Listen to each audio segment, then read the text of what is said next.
আসসালামু আলাইকুম রহমতুল্লাহ। বন্ধুগণ, আশা করি ভালো আছেন। আমরা এই পৃথিবীতে এসেছি কিছু নির্দিষ্ট কর্ম সম্পাদনের জন্য। সেই কর্ম সম্পাদনের জন্য জীবনকে আমরা একটি রুটিন অনুযায়ী ভাগ করে থাকি। যেমন শৈশবে নিজেকে ছোট ছোট শিক্ষা দিয়ে স্কুলে ভর্তির জন্য উপযুক্ত করে তোলা, ধর্মকর্ম শিক্ষা গ্রহণ করা, তারপর স্কুল, কলেজ, ইউনিভার্সিটি,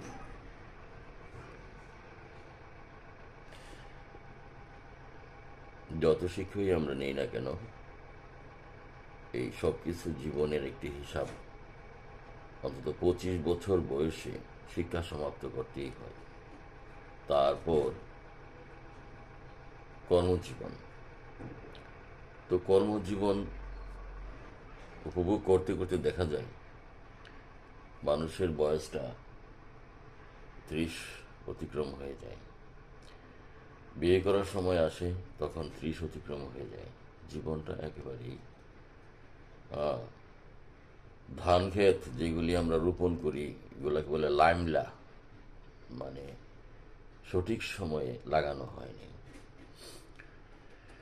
তো লাইমলা ক্ষেতের ফসল যেমন ভালো হয় না, সেরকম উপযুক্ত সময় ছাড়া আমরা যে বিবাহ করি এবং আমাদের সন্তানাদি, এইগুলি আসলেই সেরকমটা হয় না। মানুষের আবেগ যেহেতু পরিবর্তন হইতে থাকে বয়সের সঙ্গে সঙ্গে, দায়িত্ব মানুষের বাড়তে থাকে, এই সমস্ত কারণে দেখা যায় নির্দিষ্ট সময়ে নির্দিষ্ট কাজ সম্পন্ন করা উচিত। আর একটি বিষয় হলো, আমরা একে সাহায্য করি, ওকে সাহায্য করি। সাহায্য তো আমরা করি, সাহায্য করতে গিয়ে কাকে সাহায্য করবেন?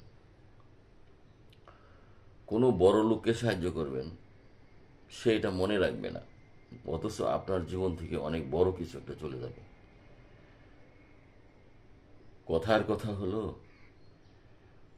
আমি যদি হই পুকুরের জল আর সাগরকে যদি জল দিতে যাই, সাগর এটা মনেই রাখবে না। নদীকে দিতে গেলে নদীও মনে রাখবে না।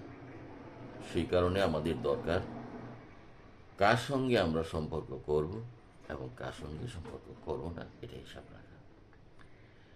জীবন যে প্রবাহ আর নদীর প্রবাহ একই রকম।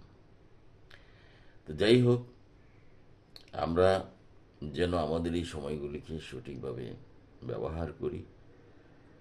আর মানুষের আচার আচরণ তখনই নষ্ট হয়ে যায় যখন সে বঞ্চিত হয়।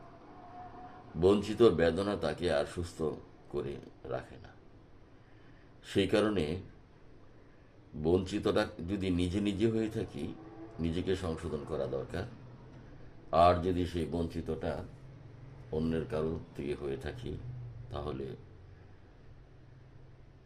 তার থেকে দূরে সরে যাওয়া ভালো। কারণ যে বঞ্চনা করেছে আপনার সঙ্গে, সে কিন্তু আপনাকে সঠিক পথে আসতে দেবে না। সে কারণে ওর কাছ থেকেও দূরে থাকেন। কারণ ওকে যতক্ষণ দেখবেন ততক্ষণ আপনার খারাপ লাগবে, মন খারাপ হবে। মন আপনার, জীবন আপনার, শরীরটা আপনার, পরিবেশটা আপনার, এগুলিকে সুস্থ রাখার জন্য অনেক কিছু ভুলে যেতে হবে। জীবনের একটি পরিকল্পনা থাকে মানুষের, কারণ তাকে গন্তব্যে পৌঁছাতে হবে। গন্তব্যে পৌঁছাতে হলে খেয়াল করবেন, হিমালয় পর্বত, আলস পর্বতমালা, আরো কত কত পর্বতমালা আছে, ওইগুলা থেকে ঝর্ণা নেমে নেমে নদী তৈরি করে ভূখণ্ডের দুই পার্শ্বে উর্বর করে ভেঙেও নিয়ে যায়, আবার সাগরে সে নিজেকে আত্মদান করে। তো তার কিন্তু চলার পথে একটা গতি আছে। সেই গতি যখন বিনষ্ট হয়ে যায়, তখনই বন্যা হয়, ঘর বাড়ি তলিয়ে যায়, ফসলের ক্ষেত তলিয়ে যায়, গবাদি পশু মরে যায়, নানান ধরনের এপিডেমিক রোগ ছড়িয়ে পড়ে। তদ্রূপ জীবনটাও একটা প্রবাহের মতো। আপনি নিজের গতিতে চলুন। নিজের গতিতে চলতে হইলে আপনাকে ভদ্র মানুষ হইতে হবে। শিক্ষা, প্রাথমিক শিক্ষা এবং জীবন বোধের শিক্ষা কৈশোরে সমাপ্ত করতে হবে। পারিবারিক শিক্ষার সঙ্গে জীবন বোধের শিক্ষার অনেক সম্পর্ক আছে। তারপর স্কুল, কলেজ, ইউনিভার্সিটি শেষ করে নিজের শিক্ষাটাকে ধরে রাখুন। যখন যা শিখবেন তাকে ভুলে যাবেন না, সেটা অনুসরণ করবেন, এটাকে লালন করবেন। তাহলেই শিক্ষা স্থায়িত্ব লাভ করবে এবং জীবনের একটা গতি ফিরে আসবে। নদী আর জীবন, তার মধ্যে কোনো প্রভেদ নেই। নদী যেমন ভাঙ্গন আছে, জীবনেও ভাঙ্গন আছে।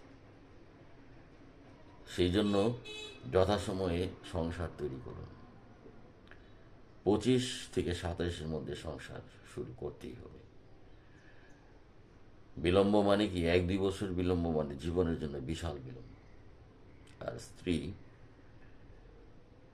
স্ত্রীর বয়স 17-18, সেইটুকুই সবচেয়ে ভালো। শিক্ষিত হতে হতে একদম অনেক বেশি শিক্ষিত, ওরা শারীরিকভাবে অতটা ফিট থাকে না। সেই কারণে আপনার জীবন আপনাকেই অনুসরণ করতে হবে।